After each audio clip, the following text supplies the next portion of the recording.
এই এপিসোডের যে ভিডিওটি আপনারা দেখবেন সেটিতে অনেকেই বিচলিত হতে পারেন, এটা আগে থেকে জানিয়ে রাখছি।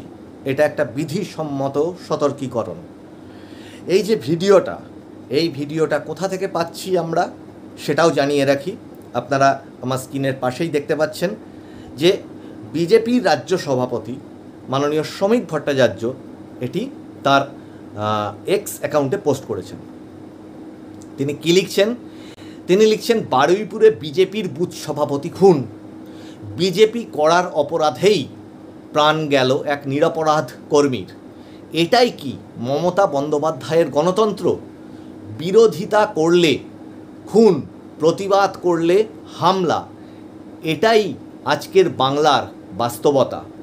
বাংলার মানুষ কি তবে এভাবেই বাঁচবে? সময় এসেছে এই সন্ত্রাস, এই রক্ত রাজনীতির বিরুদ্ধে ঐক্যবদ্ধ প্রতিবাদ গড়ার। তিনি ট্যাগ করেছেন @JP নাড্ডা, অমিত শাহ। আপনারা দেখলেন।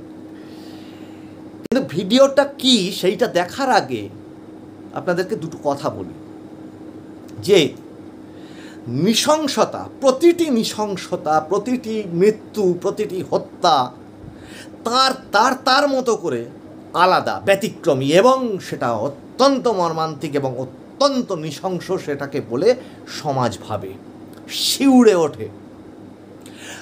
আমাদের দেশে কি আছে? আমাদের দেশে সংসদীয় গণতান্ত্রিক ব্যবস্থা আছে, অসাধারণ ব্যবস্থা আছে, বিশ্বের বৃহত্তম গণতন্ত্র আমরা। আমাদের দেশে কি আছে? কেন্দ্র সরকার আছে, রাষ্ট্রপতি আছে, প্রধানমন্ত্রী আছে, প্রধানমন্ত্রীর ক্যাবিনেট মন্ত্রী আছে, সংসদ মানে লোকসভা আছে, রাজ্যসভা আছে। তারপর আমাদের দেশে সেনা আছে, সেনাদের নানান ভাগ আছে, আধা সেনা আছে, আর আছে রাজ্য, বিভিন্ন রাজ্যের আবার আইনসভা মানে বিধানসভা, তাতে মুখ্যমন্ত্রী ক্যাবিনেট, তার অধীনে আবার প্রশাসনিক বিভিন্ন দপ্তর এবং আইন শৃঙ্খলার পুলিশি ব্যবস্থা, এবং আর কি আছে?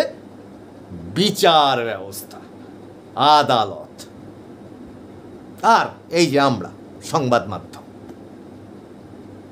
তাহলে এত কিছু থাকা সত্ত্বেও আমাদের দেশে এই রকম ভয়ঙ্কর নৃশংস ঘটনা দেখতে হচ্ছে। প্রশ্ন হচ্ছে সাধারণ মানুষের, এই এতগুলো ব্যবস্থার কাছে প্রশ্ন, কোনো রাজনীতি নয়, কিন্তু মানুষই রাজনৈতিক নেতাদের ভোট দিয়ে জেতান। তারাই বিভিন্ন রকম সভা, আইনসভা, লোকসভা ইত্যাদি তৈরি করেন, ক্যাবিনেট, কেউ মুখ্যমন্ত্রী হন, কেউ প্রধানমন্ত্রী হন, কেউ অমুক মন্ত্রী হন, কেউ তমুক মন্ত্রী হন, কেউ দপ্তর পান। কোর্টের অধীনে, প্রধানমন্ত্রীর অধীনে, মুখ্যমন্ত্রীর অধীনে বিভিন্ন রকম তদন্তকারী এজেন্সি থাকে। কিন্তু তৎসত্ত্বেও এই ঘটনাটা ঘটলো শুধু না, এরকম ঘটনা বিভিন্ন জায়গায় ঘটছে। কেন ঘটছে? এত ব্যবস্থা, এত খরচা দিয়ে, মানুষের ট্যাক্সের পয়সা দিয়ে এত কিছু মানুষ হচ্ছে। জনগণ, আপনারা জনগণের কর্মচারী, জনগণের সেবক, জনগণের হয়ে কাজ করবার জন্য আপনারা গেছেন, আর সেই জনগণকে এই রকম অবস্থা পেতে হয়। জনগণকে আপনারাই চোখ রাঙান। কেন দেখতে হবে এই রকম অবস্থাটা? যে রাজনৈতিক দল করুক, যে রাজনীতি থাকুক না কেন, তার মধ্যে একটা মানুষকে কেন এইভাবে মরে যেতে হবে? ধরা যাক তার কোনো রাজনৈতিক বিবাদ হতে পারে, সেটাতেই বা কেন মরতে হবে? ধরা যাক কোনো পারিবারিক বিবাদ হতে পারে, সেটাতেই বা এরকম হত্যা হবে কেন? তাহলে আমরা গর্বটা কোথা থেকে করব? আর এটা বলেছিলাম আগের এপিসোডে, বিচার ব্যবস্থা যদি এত স্থবির হয়ে পড়ে, বিচার ব্যবস্থার যদি মানে আগে চোখে মানে একটা কাপড় বাঁধা থাকতো, বিচার ব্যবস্থা যদি সঠিক বিচার দিতে না পারে, তাহলে তো সমাজ উৎসাহিত হবে। সমাজের যে অপরাধের জায়গাটা, সেটা তো আরও উৎসাহিত হবে, আরও অপরাধ করবার জন্যে। কিচ্ছু হবে না। এই দেখুন না, অভয়ার আরজিকরের ঘটনায় কি বিচার হলো, কি বিচার হয়েছে সবাই জানে। কে বিচার করেছে? আদালত। কে তদন্ত করেছে? সিবিআই, কলকাতা পুলিশও করেছে। সব মিলে সমস্ত সিস্টেমটার দিকে একটা প্রশ্ন তুলছি, কি করছে এই পুরো সিস্টেমটা? এই ধরনের মৃত্যু যা চোখে দেখা যায় না, শিউরে উঠতে হয়, আর এটাই ছড়িয়ে যাচ্ছে ইনফেকশনের মতো চতুর্দিকে মানুষের ভাষার তরফ থেকে। এর ধিক্কার জানাই, নিন্দা জানাই। কাকে? পুরো সিস্টেমটাকে নিন্দা জানাই। একদম গোটা পুরো সিস্টেমটাকে নিয়ে আজকে ভারতবর্ষের মানুষের ভাবার সময় এসছে। এ ওর ঘরে বল ঠেলে দেবে, ও ওর কোর্টে বল ঠেলে দেবে। এ বলবে ওটা রাজ্যের দায়িত্ব, রাজ্যের পুলিশ, ও বলবে ওটা কেন্দ্রের দায়িত্ব, কেন্দ্রের অমুক তমুক অসহযোগিতা। এ অনেক হয়েছে। মানুষ এই ধরনের মৃত্যু নৃশংসতা আর দেখতে চায় না। এটাই হচ্ছে শেষ কথা। মানুষ সুস্থভাবে বাঁচতে চায়। আর এই রাজ্যে যখন ঘটনাটা ঘটেছে, অবশ্যই এই রাজ্য সরকারের কাছে আবেদন যে এটা কারা করছে, তদন্ত হোক, তদন্ত করে উপযুক্ত শাস্তিরও ব্যবস্থা করুন, দ্রুত শাস্তির ব্যবস্থা করুন, সেটা যেই হোক না কেন। নমস্কার, মানুষের ভাষায় আমি প্রবীর রায়চৌধুরী আপনাদের সাথে। এবার আপনারা দেখুন এই ভিডিওটি, এবং এই ভিডিওটি দেখার আগে আবার সতর্ক করছি যে এই ভিডিওটির সত্যতা মানুষের ভাষা বিচার করেনি। কোথা থেকে ভিডিওটি পাওয়া সেটারও সোর্স আপনাদের জানালাম, এবং ভিডিওটি দেখতে গিয়ে যদি কারোর অসুবিধা হয়, বিচলিত হয়, সেটা তারা অ্যাভয়েড করবেন। এবার চলুন সেটি দেখি, কি ঘটনা ঘটেছে, কোথায় ঘটেছে, সেটা তো আপনারা জানলেনই। কিন্তু চেষ্টা করুন সকলে মিলে এই ধরনের জিনিসের নিন্দা করতে, এবং আদালতের কাছে বিচার চাই, বিচার চাই, বিচার চাই, এই কথাটা পৌঁছে দিতে। আদালত, তোমাকে নড়ে চড়ে বসতে হবে। পুরো সিস্টেম তোমার যদি স্থবির হয়ে থাকে, তোমাকে সংস্কার করতে হবে। আদালতের, কোর্টের সিস্টেম সংস্কার করবার সবার আগে প্রয়োজন। আর দরকার সমাজে মনোবিদের বিভিন্ন জায়গায় মানসিক চিকিৎসার ভীষণ প্রয়োজন, প্রতিটি মানুষের প্রয়োজন, সবার আগে প্রয়োজন রাজনৈতিক নেতাদের। চলুন ভিডিওটি দেখে।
তোমার তো নিয়ে আমি কি করবো?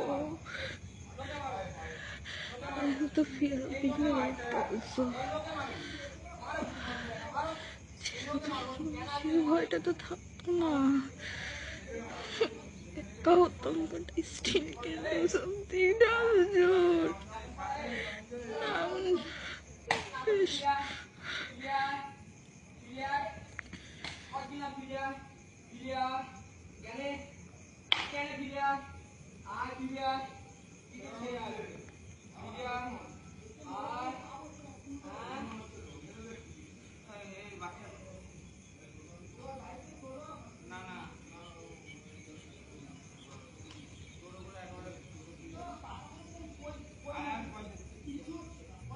पुलिस केस तो पुलिस केस, अच्छा, ऑल द रिकॉर्डिंग्स।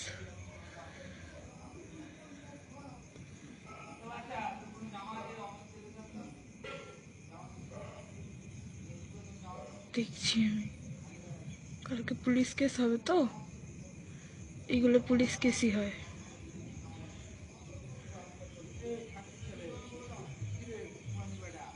ইস, যদি মুখ করলে একটু স্পষ্ট করে তুলতে পারতাম, কিন্তু এত অন্ধকার তুলতে পারবো না। কালকে আমি এভিডেন্সটা দিতে পারতাম অন্তত।